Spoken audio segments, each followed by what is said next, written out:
con objeto de lograr una adecuada rehabilitación de escuelas después de sismos e inundaciones, desde una reparación hasta su reforzamiento, una rigidización, entre otras. Nos hemos dado a la tarea de realizar una serie de videos explicativos sobre los aspectos básicos de cómo implantar, en la práctica, las técnicas de rehabilitación más comúnmente utilizadas. Cabe aclarar que estas técnicas también son aplicables en la rehabilitación de estructuras destinadas a otros fines, como es el caso de estructuras para usos comerciales o habitacionales. En los videos se presentan, en lo general, la deficiencia estructural que se puede corregir con su uso. Se describe en qué consiste la técnica y, de ser el caso, sus variantes. Los modos de comportamiento y falla de los elementos por ser rehabilitados con esta técnica, conceptos básicos de su análisis y diseño, así como aspectos fundamentales de construcción y supervisión, entre otros. Para conocer más sobre este y otros aspectos relacionados con la evaluación y rehabilitación de edificios, el Instituto para la Seguridad de las Construcciones en la Ciudad de México cuenta con un espacio de libre acceso en su sitio web. Te invitamos para que lo conozcas. Muchas gracias.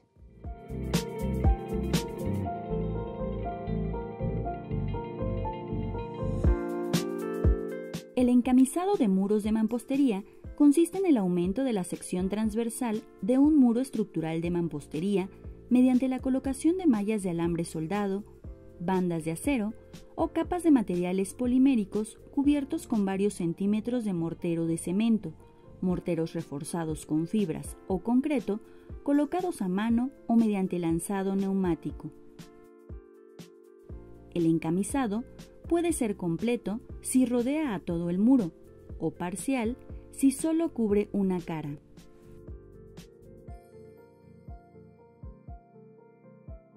Esta técnica puede ser utilizada en muros con cualquier grado de daño, como reparación, o en muros sin daño previo, como reforzamiento.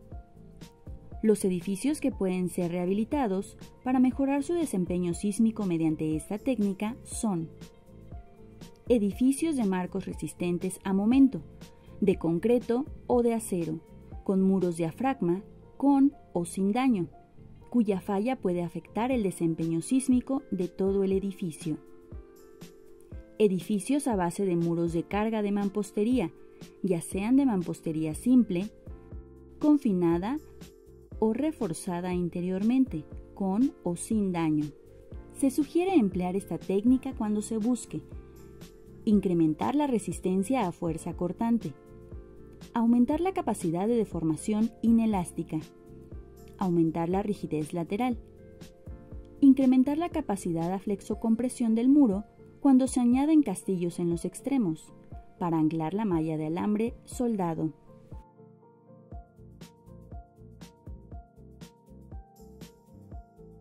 Es conveniente hacer un análisis y revisión de los posibles modos de falla asociados a la rehabilitación mediante esta técnica. Un muro de mampostería que sea encamisado puede presentar falla en sus distintos componentes debido a flexión, un modo de falla deseable por su estabilidad en resistencia y capacidad de deformación. Tensión diagonal, caracterizada por una o dos grietas inclinadas de gran ancho, con aplastamiento y desconchamiento de la mampostería en el centro del muro. Deslizamiento, frecuentemente en la base del muro tras iniciarse el agrietamiento por flexión.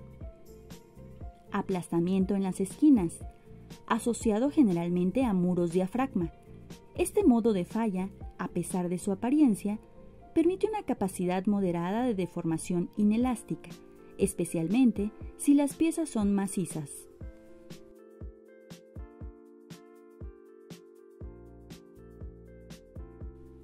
Para realizar el análisis del muro rehabilitado mediante encamisado, habrán de tomarse en cuenta los siguientes puntos. Analizar la estructura suponiendo un factor de comportamiento sísmico Q igual a 2, cuando los muros sean a base de piezas sólidas, y Q igual a 1.5 para piezas huecas. Suponer que existe comportamiento monolítico entre la mampostería existente y el encamisado. Analizar si el muro es de carga. Si es así, podrá suponerse que el muro resiste carga axial. Si es necesario, habrá de reforzarse el muro mediante la inserción de castillos o adosando un muro al existente. Por otra parte, si el muro es diafragma o de relleno, deberá considerarse que éste no contribuye a resistir cargas verticales. Para análisis lineal, se empleará un factor de rigidez efectiva para el muro encamisado igual a 0.5, afectando así el módulo de rigidez acortante o el área acortante. Es aceptable considerar la aportación del mortero o concreto del encamisado a la rigidez lateral, incluyendo su agrietamiento. Para el diseño del encamisado, deberán tomarse en cuenta las siguientes consideraciones. Si el encamisado es a base de mortero de cemento, este deberá ser tipo 1 con una resistencia mínima especificada a la compresión de 125 kilogramos sobre centímetro cuadrado. El espesor mínimo del recubrimiento deberá ser de 15 milímetros. Si se emplea concreto, este deberá ser clase 1, con una resistencia mínima especificada a la compresión de 250 kilogramos sobre centímetro cuadrado, y el espesor mínimo del encamisado será de 35 milímetros. Para anclar la malla a la mampostería pueden emplearse clavos, conectores instalados a través de carga explosiva, anclas o alcayatas, grapas o cualquier otro conector que permita fijar la malla y transmitir la fuerza cortante. En caso de usar clavos, estos deberán tener una longitud mínima de 50 milímetros. Respecto al diseño de la malla de alambre soldado, debe considerarse lo siguiente. Las mallas empleadas para el encamisado deberán tener, en ambas direcciones, la misma área de refuerzo por unidad de longitud. Además, el esfuerzo de fluencia para diseño no deberá ser mayor que 5.000 kilogramos sobre centímetro cuadrado. La malla deberá conectarse a la mampostería directamente, sin separadores o silletas. No se aceptará traslapar las mallas en ninguna sección vertical del muro. En caso de ser necesario, el traslape entre alambres transversales de extremos no será menor que 2 veces la separación entre alambres transversales más 50 milímetros. Las mallas deberán ser continuas en muros transversales. Para esto, se aceptará doblar la malla y, si no es posible, se podrá traslapar un tramo de malla en forma de letra L. De igual forma, el encamisado debe rodear las aberturas del muro.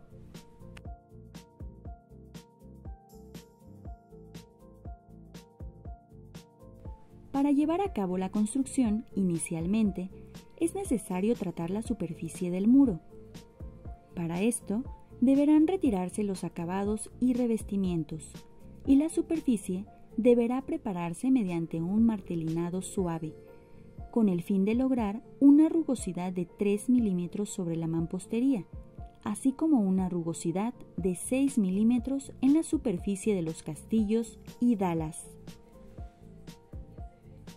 Si el muro presenta daño, deberán retirarse los fragmentos de piezas sueltas de la superficie y se limpiarán el polvo y las partículas mediante un chorro de agua limpia. Si el muro presenta agrietamiento moderado o severo, deben repararse las grietas. Para esto, se pueden emplear 2 técnicas. Una consiste en la inyección de grietas mediante resinas epoxi, morteros epóxicos o morteros fluidos de cemento sin contracción. No está permitida la inyección por el método de vacío. Y la otra se denomina rajueleo, que consiste en colocar pedazos de piezas de mampostería en las grietas. Esta técnica es aplicable cuando las grietas tienen espesores superiores a 10 milímetros.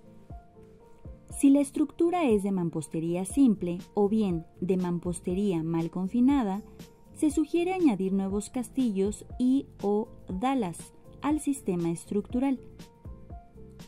Una vez que la superficie del muro haya sido tratada y/o reparada, se deberá proceder con la colocación de la malla, la cual deberá ser fijada a castillos extremos e intermedios, dalas y a la mampostería mediante anclajes. Se podrán usar clavos, anclas, grapas, estribos abiertos o cualquier otro conector que permita fijar la malla y transmitir la fuerza cortante. La separación máxima entre conectores en ambos sentidos será de 45 centímetros. Si se considera que las piezas son de mala calidad, la separación puede reducirse hasta 25 centímetros. La malla debe rodear los bordes verticales del muro o castillos si estos existen, así como los bordes de las aberturas. En caso de ser necesario, se harán los traslapes o dobleces de malla correspondientes. Si el proyecto de rehabilitación considera la necesidad de extender el refuerzo hasta la cimentación, esta deberá ranurarse de forma que se genere una llave de corte para incrementar la resistencia al cortante por deslizamiento. Finalmente, el encamisado deberá impermeabilizarse. Una vez colocada la malla, antes de colocar el recubrimiento, la superficie de la mampostería deberá saturarse con agua limpia. El mortero podrá colocarse con medios manuales o con dispositivos neumáticos. En caso de utilizar la técnica de lanzado, debe tomarse en cuenta la posibilidad de formación de huecos debido al rebote de la mezcla en la superficie de la estructura. El concreto se podrá colocar por gravedad a través de la instalación de una cimbra o también podrá utilizarse la técnica de lanzado. El mortero o concreto deberán curarse durante 7 días posteriores a su colocación. Para asegurar la calidad de la rehabilitación, se deberá revisar que se cumpla con lo siguiente: que los materiales cumplan con las especificaciones de proyecto y satisfagan las normas de producto correspondientes. La mezcla de mortero o concreto no deberá fabricarse en contacto con el suelo y su respectiva dosificación deberá controlarse para obtener la resistencia de diseño. Verificar la adecuada instalación, cuantía y separación de los conectores. Deberá asegurarse la continuidad del refuerzo del encamisado en muros transversales. Colocar el mortero en un tiempo menor o igual a 2 horas después de su fabricación. De lo contrario, este deberá ser desechado.